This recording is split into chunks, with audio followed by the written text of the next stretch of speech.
परम पिता परमात्मा की महती कृपा से हम सब मिलकर यहाँ पर पवित्र यज्ञ का अनुष्ठान किया है और हम सब प्रत्येक दिन यज्ञ करते यजन करते।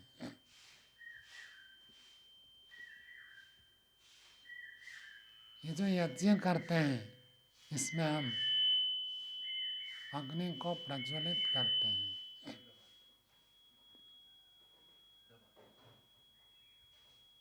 अग्नि से हमको कुछ प्रेरणा प्राप्त करने के लिए ऋषियों ने यज्ञ का विधान किया है। ये जो अग्नि प्रज्वलित हो रही है इस अग्नि से हम क्या सीखें, क्या हमको सीखने को मिलते हैं।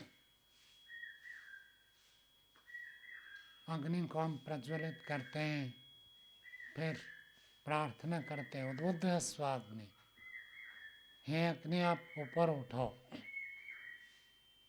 और हमें भी ऊपर उठाओ। और अग्नि को देखेंगे अग्नि सर्वदा ऊपर की ओर गति करती है, अग्नि कभी नीचे की ओर गति नहीं करती। हम मोमबत्ती जलाते और भी कुछ जलाते उसको उल्टा कर दें तो भी उसकी शिखा जो है ऊपर की ओर जाती है। तो ये जो अग्नि है इससे मनुष्य को शिक्षा प्राप्त करनी चाहिए, सदा सर्वदा जीवन में उन्नति को प्राप्त करें।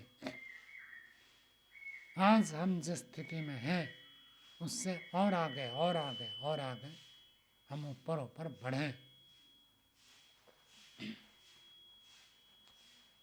पूज्य स्वामी सत्यपति जी महाराज कहा करते थे, योगाभ्यास करते हुए जो व्यक्ति उन्नति के लिए प्रयत्न करता है वो आगे बढ़ता है, और यदि प्रयत्न नहीं करेंगे आज जिस स्थिति में है वहाँ से भी हम नीचे गिर जाएंगे।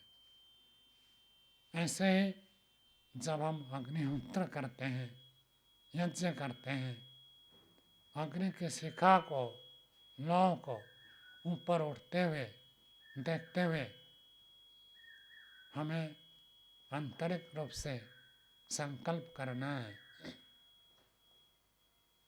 कि मैं भी और आगे बढ़ूं और ऊंचा उठूं। ऊंचे उठने की सीमा कहाँ तक है? जब तक यज्ञ के अंत में कौन से आहुति देते? शुभ संग सर्वम मयि पूर्णम स्वाहा, वहां तक उन्नति करनी है। अब सर्वम मयि पूर्णम स्वाहा का अर्थ क्या है? जो मेरे जीवन में प्राप्त है वो सब कुछ ईश्वर के द्वारा प्रदत्त है और सब कुछ ईश्वर के लिए मैं समर्पण कर देता हूँ।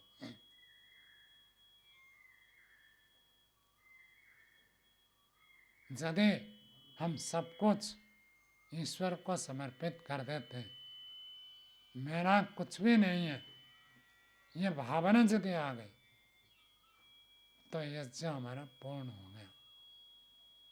चाहे अपने पास विद्यमान धन हो, बल हो, बुद्धि हो, साधन हो, अपना शरीर भी हो, और जो भी विद्या हमने पढ़ी है उन सबके प्रति यदि ऐसी भावना बन गई, ये कुछ भी मेरा नहीं है, ये सब कुछ ईश्वर का है और ईश्वर के आदेश के अनुसार ये प्रयोग होगा, मेरी इच्छा से नहीं।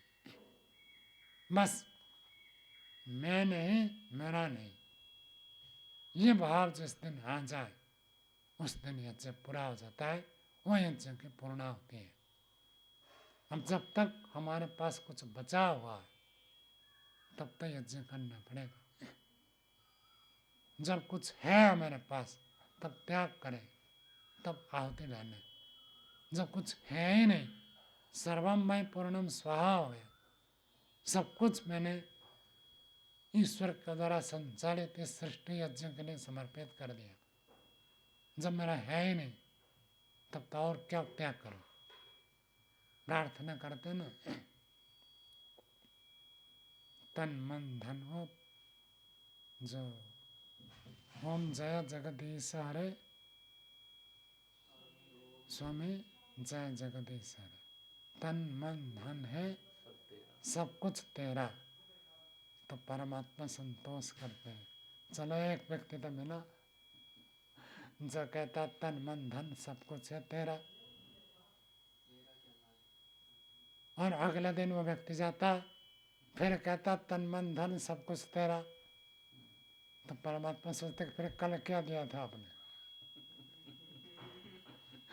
यदि आपने कल सब कुछ दे ही दिया था तो आपके पास तो कुछ बचा ही नहीं, फिर आज आकर आप कैसे कहते हैं ये तन मन धन सब कुछ तेरा।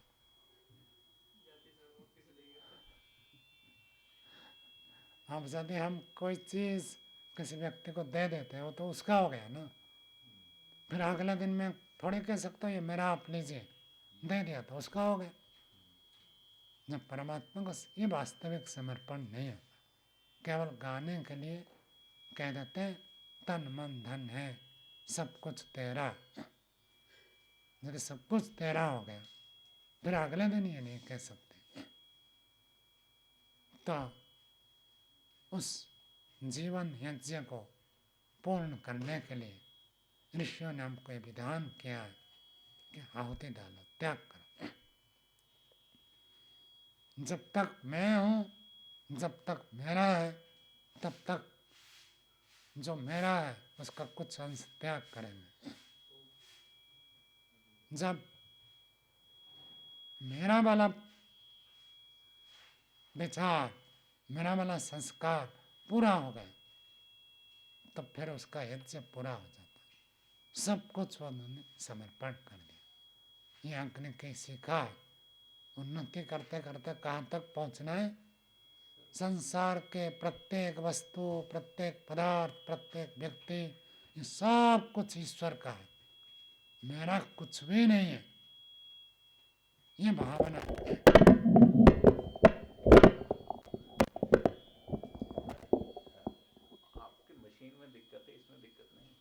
जब तक ये भावना बन जाती है तब तक हमको हवन करना है, यज्ञ करना है। एक एक वस्तु, एक एक व्यक्ति, एक एक क्रिया, सब कुछ ईश्वर का हमको नजर आ जाए तो उसका यज्ञ पूरा हो जाता है। ये सब वेद मंत्र में बताया गया। यस्मिन् सर्वाणि भूतानि आत्मैवाभूत् विजानता तत्र को मोहाकाशोक एकत्वम् अनुपश्यता। सर्वत्र एक ब्रह्म परमात्मा का दर्शन करता है, सब कुछ उस परमात्मा का है, वो हम सब निमित्त मात्र है। यद्यपि जीवात्मा कर्म करने में स्वतंत्र सब कुछ उपस्थित है, लेकिन जो विजानता, विशेष ज्ञानी, योगी, सन्यासी, वो इस दृष्टि से देखता है, वो सर्वत्र आत्मबुद्धि रखता है, सर्वत्र परमात्मा की सृष्टि को वो ठीक ठीक समझता है। वो बुद्धि जब हो जाए, सब कुछ परमात्मा निमित्त है। मेरे पास ये वस्त्र है, मैं धारण करता हूँ, गुरु जी के पास अपना वस्त्र है, धारण करते हैं, लेकिन है ईश्वर का। ये शरीर भी ईश्वर का है, ये वस्त्र भी ईश्वर का है, वो शरीर भी ईश्वर का है, वो वस्त्र भी ईश्वर का है। तो ईश्वर के पदार्थ, ईश्वर के आज्ञा के अनुसार, ईश्वर के कार्य को पूरा करने के लिए ये मिला है। इस भावना से जब वो तो प्रोत हो जाता है, उस दिन उसका वास्तविक यज्ञ पूरा हो जाता है। उस भावना तक, उस चेतना तक, दिव्य चेतना, परम चेतना की सर्वत्र अनुभूति होने तक हमको यज्ञ की अग्नि से प्रेरणा लेनी है। कहाँ तक पहुँचना है? वहाँ तक पहुँचना है। यह अग्नि उस अग्नि तक पहुँचाएगा। वो परम अग्नि है, वेद मंत्र आता है, तदेवाग्निस्तदादित्यस्तद्वायुस्तद चंद्रमा। यजुर्वेद के 32वें अध्याय का पहला मंत्र है कि तद एव अग्नि। एव शब्द का क्या अर्थ होता है सावन जी? एव ही, वह ही अग्नि है। और ये क्या है? यदि वह ही अग्नि है तो ये क्या है जो यज्ञशाला में प्रचलित? क्या मनन? स्वामी जी, अग्नि के गुण मुख्य रूप से ईश्वर में घटते हैं, इसमें तो एक अंश घटता है। जो अग्नि है वास्तविक अग्नि तो वह है, उसके तुल्य होने से ये भी वास्तविक अग्नि परमपिता परमात्मा है, और उसके गुण कुछ हमारे अंदर होने से इसको भी हम अग्नि कह देते हैं।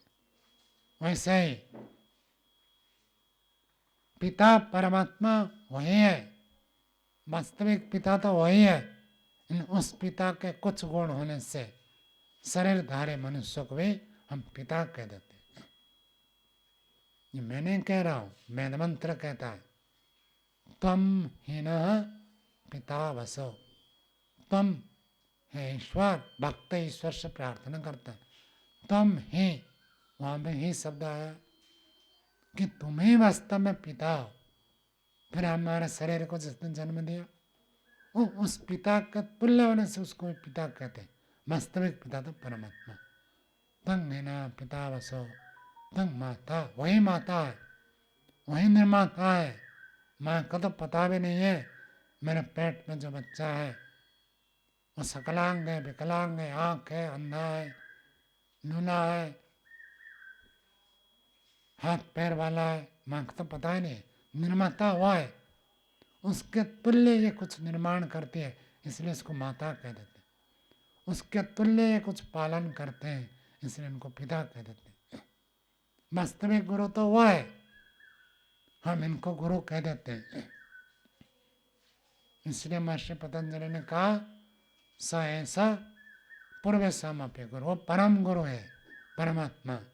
ये गुरु तो निमित्त है, उस गुरु को जानने के लिए, समझने के लिए ये निमित्त है। परम गुरु तो परमात्मा है।